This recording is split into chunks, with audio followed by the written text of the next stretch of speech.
వెంకటేశాయ.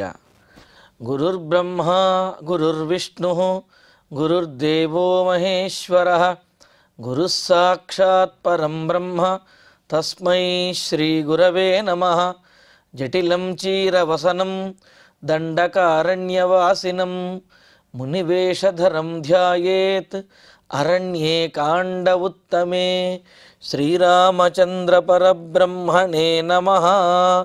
అథ శ్రీమద్ రామాయణే ఆదికావ్యే అరణ్యకాండే అష్టావింశః సర్గః. నిహతం దూషణం దృష్ట్వా రణే త్రిశిరసా సహ ఖరస్యాప్యభవత్రాసః దృష్ట్వా రామస్య విక్రమం. ఖరదూషణాదులు జనస్థానం నుండి బయలుదేరి 14,000 మంది రాక్షస సైన్యంతో రాముడి మీద దాడి చేయడానికి వచ్చి రాముడి యొక్క బాణ పరంపరలకు అందరూ కూడా హతులై ఇంకా మిగిలినటువంటి ఇద్దరు ఖరుడు అదేవిధంగా త్రిశిరసుడు. అప్పుడు ఇంకా ఖరుడు తానే యుద్ధం చేసి రాముడి మీదకి వెళుతూ ఉంటే త్రిశిరసుడు, నా పరాక్రమాన్ని చూడు మహారాజా, నేను కనుక రాముడిని నిర్జించినట్లయితే, రాముడిని కనుక సంహరించినట్లయితే ఆనందంతో జనస్థానానికి వెళదాము. అలా కాని పక్షంలో రాముడి చేతిలో కనుక తానే కనుక త్రిశిరసుడే కనుక నిర్జితుడే హతుడైతే కనుక అప్పుడు ఖరుడు యుద్ధాన్ని చేయవచ్చును అని చెప్పి ఈ విధంగా ఖరుడితో చెప్పి త్రిశిరసుడు రాముడితోటి భీకరమైనటువంటి యుద్ధం చేశాడు. ఆ యుద్ధంలో రాముడు 14 బాణాలతోటి ఆ త్రిశిరసుని యొక్క హృదయం మీద కొట్టి మరి యొక్క 3 బాణాలతోటి అతని యొక్క శిరస్సులను ఛేదించేశాడు. ఆ త్రిశిరసుడు తెగినటువంటి శిరస్సులతోటి నేల మీద పడి హతుడైపోయాడు. అది చూచినటువంటి ఆ కరుణ సైన్యంలో క్షతగాత్రులైనటువంటి సైనికులు ఎవరైతే ఉన్నారో వారు ఇక్కడ ఉన్నట్లయితే ప్రమాదము అని అక్కడి నుంచి పారిపోవటం మొదలుపెట్టారు. ఖరుడు విజృంభించి వారందరినీ కూడా ఆపి తాను రాముడి మీదకి యుద్ధానికి వెళుతూ అది కూడా ఎంతో సంభ్రమంతో కోపంతో రాముడి మీద యుద్ధానికి వెళుతూ ఉన్నాడు. వెళుతుంటే రాముడికి ఖరుడికి మధ్యలో ఒక పక్కనేమో దూషణుడి యొక్క కళేబరం, మరి ఒక పక్క ఎదురుగా త్రిశిరసుని యొక్క ఆ దేహము. ఇవన్నీ చూస్తూ రాముడి దగ్గరికి వెళుతూ ఉంటే ఖరుని మనస్సులో ఒకంత భయం అనేది కొంత కలిగింది. అయినప్పటికీ గర్వం ఇంకా తీరలేదు. ఆ గర్వం తీరక ఇంకా రాముడి మీద యుద్ధం చేయడానికి లెక్కలేనితనంతో ముందుకు వెళుతూ ఉన్నాడు. ఇక్కడ గమనించినట్లయితే త్రిశిరసుడేమో తాపత్రయానికి ప్రతీకగా చెప్పారు. ఆధ్యాత్మిక, ఆధిభౌతిక, ఆధిదైవిక తాపత్రయం ఏదైతే ఉన్నదో వాటికి ప్రతీకగా త్రిశిరసుడిని చెప్పారు. మరి ఆ త్రిశిరసుడు రాముడి చేతిలో హతుడైపోయాడు. ఇక దూషణుడు ఎంతో పరాక్రమం కలిగినటువంటి వాడు, అదేవిధంగా రోషం కలిగినటువంటి వాడు. అటువంటి మోహానికి అంటే రోషంతో కూడినటువంటి మోహానికి ప్రతీకగా దూషణుణ్ణి చెప్పారు. ఆ దూషణుణ్ణి రామచంద్రమూర్తి వధించేశాడు. ఇక్కడ ఖరునికి గర్వము, మోహము, తాపత్రయము ఇవన్నీ కూడా ఖరుణ్ణి ఆవహించాయి. అయితే తాపత్రయ రూపమైనటువంటి త్రిశిరసుణ్ణి వధించేశాడు రాముడు. రోషంతో కూడిన మోహరూపమైనటువంటి ఆ దూషణుణ్ణి కూడా వధించాడు పూర్వమే రాముడు. అయితే గర్వం ఏదైతే ఉన్నదో అది మాత్రం ఖరుడే. కావున ఆ ఖరుడు దగ్గర ఉన్నటువంటి గర్వంతో ఇంత జరిగినప్పటికీ, ఇంతమంది తన కన్నుల ముందు హతులైనప్పటికీ, రాముడి యొక్క పరాక్రమాన్ని చూచినప్పటికీ కూడా ఇంకా గర్వంతో లెక్కలేనితనంతో ఖరుడు రాముడి మీదకి యుద్ధానికి వెళుతున్నాడు. వీళ్ళందరూ మహావీరులు అనే భావన అనే విషయం ఖరునికి తెలుసు. కానీ వీరందరినీ మించినటువంటి మహావీరుడిని నేనే అనే గర్వము ఖరుడిలో ఉన్నది. అందుకనే ఇంతమంది హతులైపోయినా 14,000 మంది రాముడి చేతిలో సంహరించబడినప్పటికీ కూడా ఖరుడు ఇంకా గర్వంతో లెక్కలేనితనంతో ఆ దర్పంతో నాకెదురు లేదు అనుకుంటూ రాముడి మీదకి వెళుతూ ఉన్నాడు. అయితే వెళ్ళేటప్పుడు ఈ దూషణుడు త్రిశిరసుడు వీరు పడిపోయినటువంటి తీరు, సంహరించబడినటువంటి తీరు గుర్తొచ్చి వారి యొక్క దేహములను చూచేటప్పటికి కరుణికి కొంత మనస్సులో భయం అనేది కలిగింది. భయము అంటే కాస్త జాగ్రత్తగానే రాముడితోటి యుద్ధం చెయ్యాలి అనే భావన కలిగింది. అందుకనే రణే త్రిశిరసా సహ నిహతం దూషణం దృష్ట్వా, యుద్ధంలో త్రిశిరసనితో పాటు ఆ దూషణుడు ఎవడైతే ఉన్నాడో రాక్షసుడు, అతడి యొక్క కళేబరాన్ని కూడా చూచి అతడు కూడా రాముని చేతిలో సంహరించబడడం తెలుసుకున్నవాడై చూచినటువంటి వాడైన కరుడు రామస్య విక్రమం దృష్ట్వా, రాముని యొక్క పరాక్రమాన్ని కనులారా చూచినటువంటి వాడై కరస్య త్రాసః అభవతు, కరుడికి కూడా కొంత భయం అనేది కలిగింది. అయితే ఆ భయం కలిగినప్పటికీ కూడా గర్వం ఏదైతే ఉన్నదో ఆ గర్వము వెనుదిరగనీయడం లేదు. ముందుకే వెళ్ళాలి శత్రువు మీదకి అని చెప్పి రావణుడి మీద దాడి చేయడానికి వెళుతూ ఉన్నాడు. వెళుతుంటే సదృష్ట్వా రాక్షసం సైన్యం అవిషహ్యం మహాబలః హతమేకేన రామేణ త్రిశిరో దూషణావపి తద్బలం హతభూయిష్టం విమనాః ప్రేక్ష్య రాక్షసః ఆససాద ఖరో రామం నముచిర్వాసవం యథా. అయితే వారిని చూచిన తర్వాత భయం కలిగినప్పటికీ కూడా ప్రతీకారం తీర్చుకోవాలి అనే వాంఛ కలిగింది, ప్రతీకారేచ్ఛ కలిగింది దర్పంతో. దానితో ఇంకా వెనక్కి తిరగకుండా ఇక మహాబలః రాక్షసః సహా, ఇక్కడ రెండు శ్లోకాలకి ఒకే అన్వయం, అందుకనే ఒకేసారి అర్థం చెప్పుకుంటున్నాం.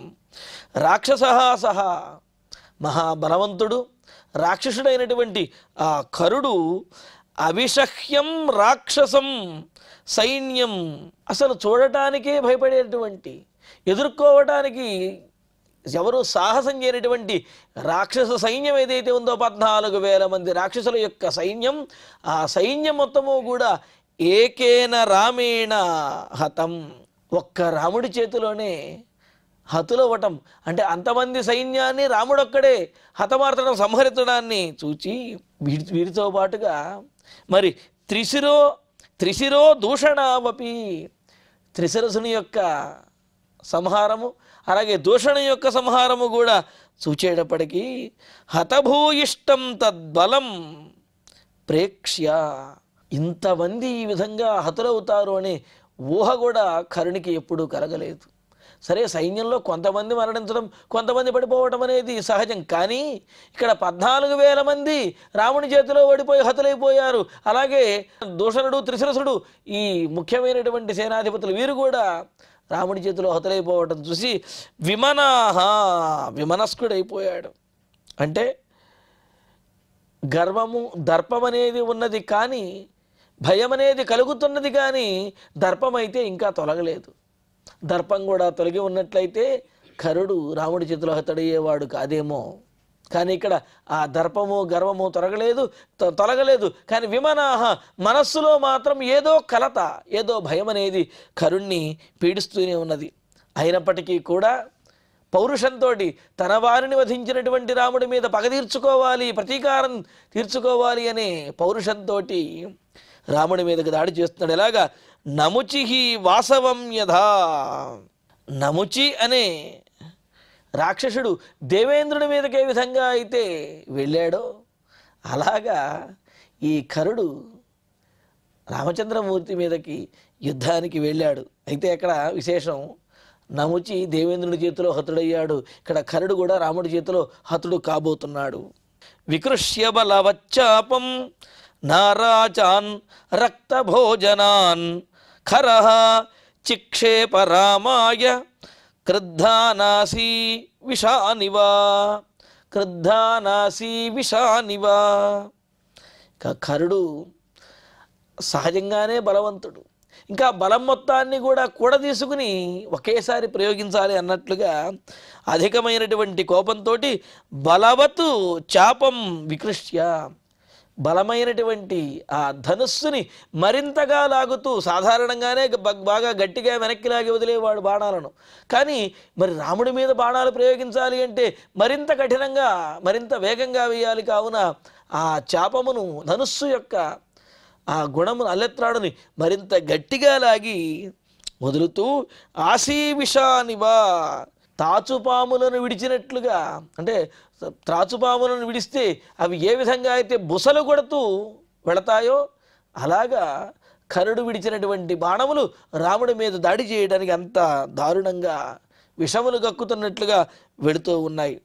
అటువంటి బాణములను రాముడి మీద ప్రయోగించాడు కరుడు.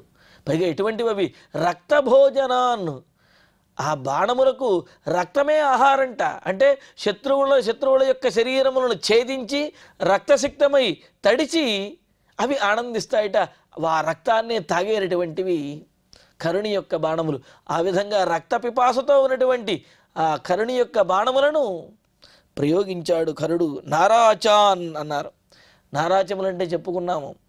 నారాచములు, నాళీకములు ఇవన్నీ కూడా, అంటే నాళీకములు అని అంటే ఒక వెదురు కర్రలతో చేసినటువంటి గొట్టములాగా ఉంటూ చివర సుదిలాగా ఉండేది, పదునుగా ఉండేది నాళీకములైతే, పూర్తిగా లోహముతో తయారు చేయబడి ఆ చివరి భాగం అంచు భాగం మరింత నిశితంగా ఉండేది నారాచములు అని చెప్పి. కాస్త వంకర టింకరగా ఉంటూ ఉండేవి, అంటే వంకరగా ఉంటూ ఆ శత్రువుల యొక్క శరీరంలో పొడుచుకున్నప్పుడు వారు బయటకు లాగుతున్నప్పుడు కూడా నరములను త్రెంచివేసేటటువంటివి, తెంచేవేవైతే ఉన్నాయో నారాచములు, నాళీకములు, వికర్ణులు అని చెప్పి బాణములు 3 రకాలుగా చెప్పారు కదా. వీటిలో నారాచములు అని అంటే గనక గొట్టముతో కూడినటువంటి గొట్టములాగా ఉంటూ ఉండేటటువంటివి, చివర సూదిలాగా ఉండేవి నారాచములు అని చెప్పి, అలాగే నాళీకములు అని, వికర్ణులు అని చెప్పి ఈ విధంగా బాణములలో 3 రకాలుగా చెప్పారు. అటువంటి బాణములను, ఆ నారాచ బాణములను కరుడు రాముడి మీద ప్రయోగిస్తూ ఉన్నాడు. ప్రయోగిస్తూ ఉంటే ఆ బాణములన్నీ కూడా అమితమైనటువంటి వేగంతో వస్తూ ఉన్నాయి. పైగా ఆకర్ణాంతము ఆ అల్లెత్రాడును లాగి వదిలాడు ఆ కరుడు. ఆ బాణములు రాముడికి తగులుతూ ఉంటే జాంబిధూన్వన్ సుబహుశః శిక్షయాస్త్రాణి దర్శయన్ చకార సమరే మార్గాన్ శరైః రథగతః ఖరః. ఇంకా రథంలో ఉన్నటువంటి ఆ కరుడు మాటి మాటికి కూడా ధనుస్సు యొక్క ఆ అల్లెత్రాడుని కదుల్చుతూ, అంటే అంత దారుణంగా అలా బాణములను ఒకదాని తర్వాత ఒకటి రాముడి మీద ప్రయోగించిన తర్వాత ఎంత బాగా ప్రయోగించానో అన్నట్లుగా ధనుష్టంకారం చేస్తూ అలా అత్యుత్సాహంతో యుద్ధం చేస్తూ ఉన్నాడు. ఖరః రథగతః, కరుడు రథంలో ఉన్నటువంటి వాడై శిక్షయ, అంటే ధనుర్విద్యలో తనకు ఉన్నటువంటి పాటవం, ఆ నైపుణ్యం ఏదైతే ఉందో ఆ సామర్థ్యంతో సుబహుశః జాంబిధూన్వన్, అనేక మార్లు ఆ ధనుస్సు యొక్క అల్లెత్రాడుని కదుల్చుతూ విదుల్చుతూ లాగి అస్త్రములను ప్రయోగిస్తూ అస్త్రాన్ని దర్శయన్, అస్త్రములను ఆ విధంగా ప్రయోగిస్తూ శరైః మార్గాన్ చకార, అనేకమైనటువంటి బాణములతోటి మార్గాన్ చకార, అనేక ప్రకారాలుగా, అంటే ఒక రకంగా కాదు, ఒక రకంగా ప్రయోగిస్తున్నాడు.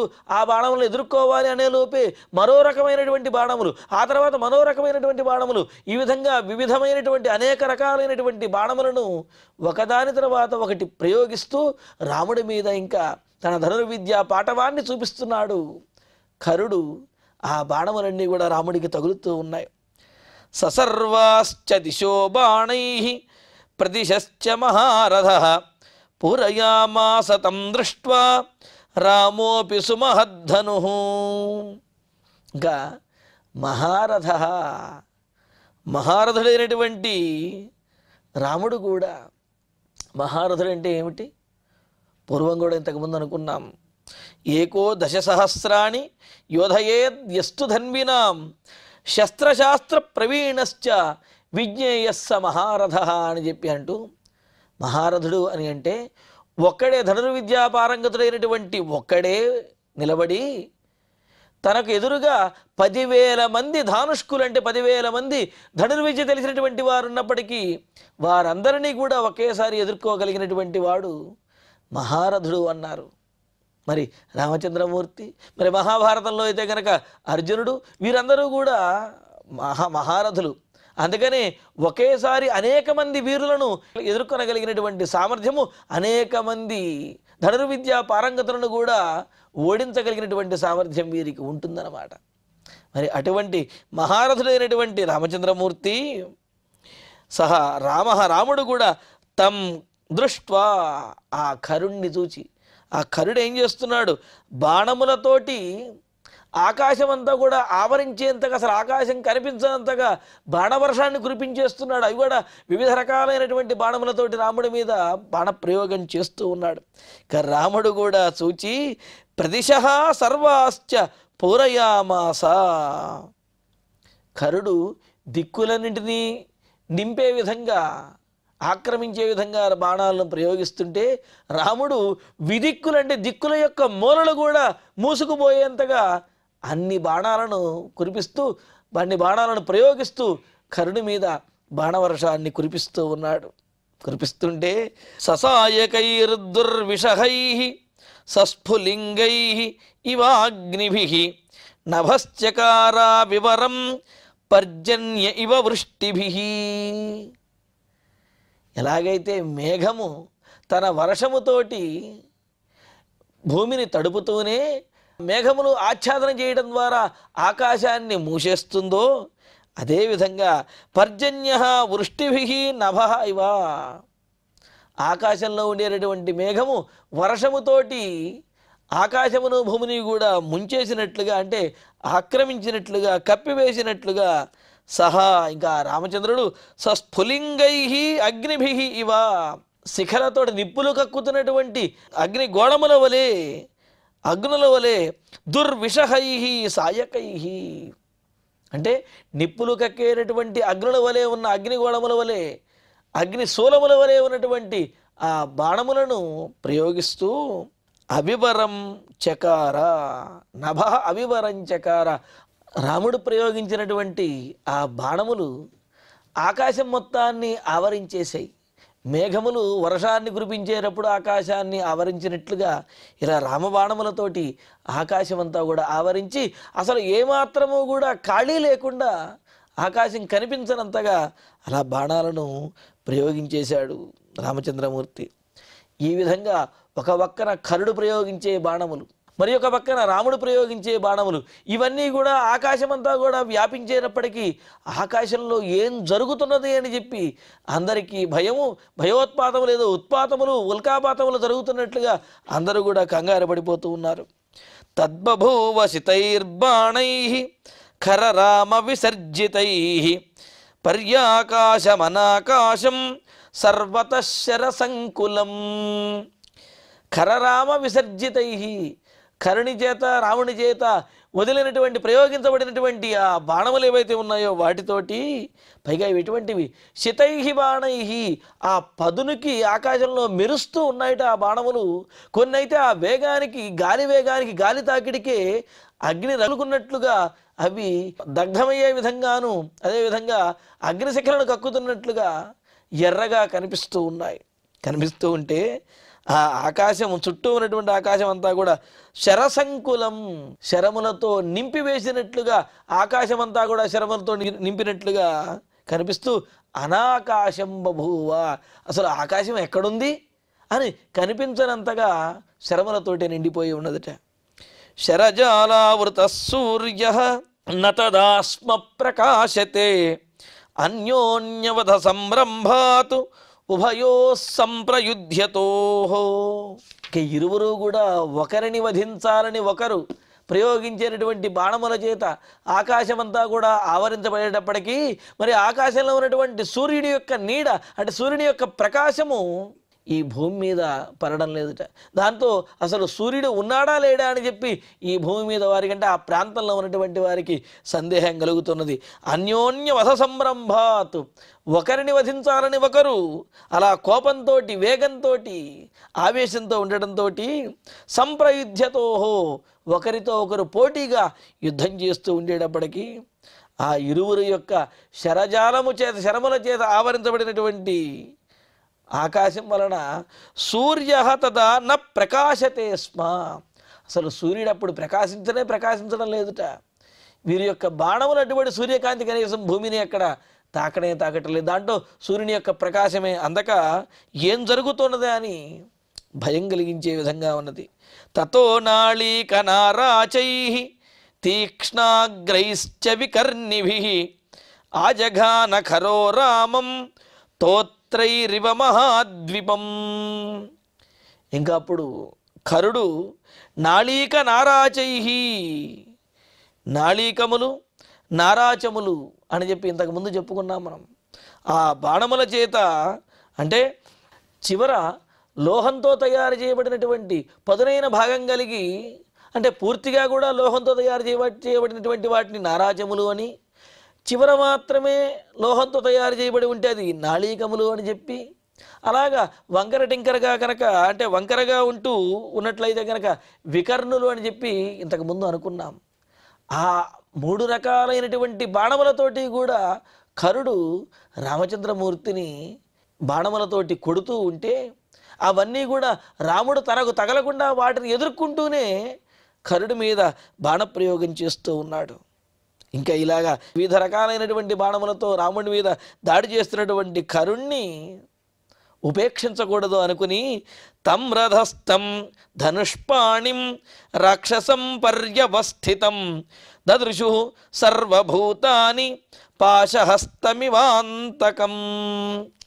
రథస్థం, ఇంకా ఖరుడు చూడడానికి ఎలా ఉన్నాడంటే రథంలో ఉన్నాడు, ధనుష్పాణి చేతిలో ధనుస్సు పట్టుకుని ఉన్నాడు, పర్యవస్థితం రాముడి మీద పగతో ఊగిపోతూ ప్రతీకారేచ్ఛతోటి ఆవేశంగా ఉన్నటువంటి రాక్షసం తం ఖరం, రాక్షసుడైనటువంటి ఆ ఖరుణ్ణి చూసేటప్పటికీ సమస్తమైనటువంటి భూతములు కూడా వణికిపోతూ ఎలా ఉన్నాడు, అంతకం ఇవ దదృశు, పాశహస్తం యమపాశాన్ని ధరించినటువంటి యమధర్మరాజులాగా ఖరుడు ఆ సమయంలో అందరికీ కనిపించారు. దాంతో అందరూ కూడా ఆ సమస్తమైనటువంటి ప్రాణులు కూడా భయపడుతూ ఉన్నాయి. ఆ ఖరుని యొక్క పరాక్రమం కూడా అంత గొప్పగా ఉన్నదన్నమాట. అయితే ఈ ఖరుణ్ణి ఇంకా ఉపేక్షించకూడదు అని చెప్పి రాముడు ఇక తన బాణ పరంపరలను విశేషమైనటువంటి బాణములను ప్రయోగించడం ప్రారంభిస్తున్నాడు. ఆ విశేషాలను తరువాతి ప్రవచనంలో తెలుసుకుందాము. ఇక ఇప్పుడు శ్లోకాలను పారాయణ చేసుకుందాము. నిహతం దూషణం దృష్ట్వా రణే త్రిశిరసా సహ ఖరస్యాప్యభవత్రాసః దృష్ట్వా రామస్య విక్రమం సదృష్ట్వా రాక్షసం సైన్యం అవిషహ్యం మహాబలః హతమేకేన రామేణ త్రిశిరో దూషణావపి తద్బలం హతభూయిష్ఠం విమనాః ప్రేక్ష్య రాక్షసః ఆససాద ఖరో రామం నముచిర్వాసవం యథా వికృష్య బలవచ్చాపం నారాచాన్ రక్తభోజనాన్ ఖరః చిక్షేప రామాయ క్రుద్ధానాసీ విషానివ జాం విధూన్వన్సు బహుశః శిక్షయాస్త్రాణి దర్శయన్ చకార సమరే మార్గాన్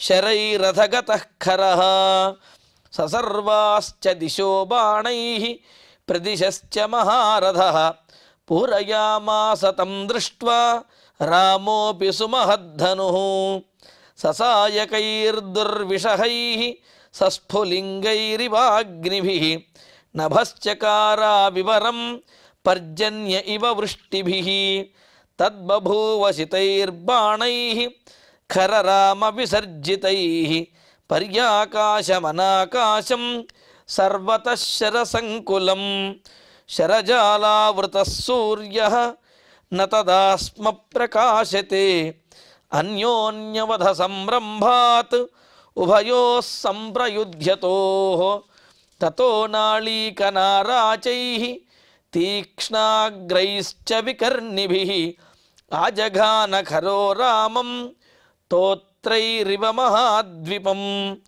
తం రథస్థం ధనుష్పాణిం రాక్షసం పర్యవస్థితం దదృశు సర్వభూతాని పాశహస్తమివాంతకం. ఇత్యార్షే శ్రీమద్ రామాయణే ఆదికావ్యే అరణ్యకాండే అష్టావింశే సర్గే 11 శ్లోకాః.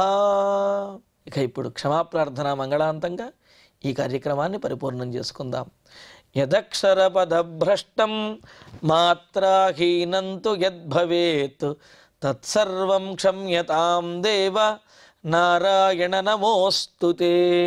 కాయేన వాచా మనసేంద్రియైర్వా బుద్ధ్యాత్మనా వా ప్రకృతే స్వభావాత్ కరోమి యద్యత్ సకలం వరస్మై నారాయణాయేతి సమర్పయామి. శ్రియః కాంతాయ కళ్యాణ నిధయే నిధయేర్ధినాం శ్రీవేంకట నివాసాయ శ్రీనివాసాయ మంగళం.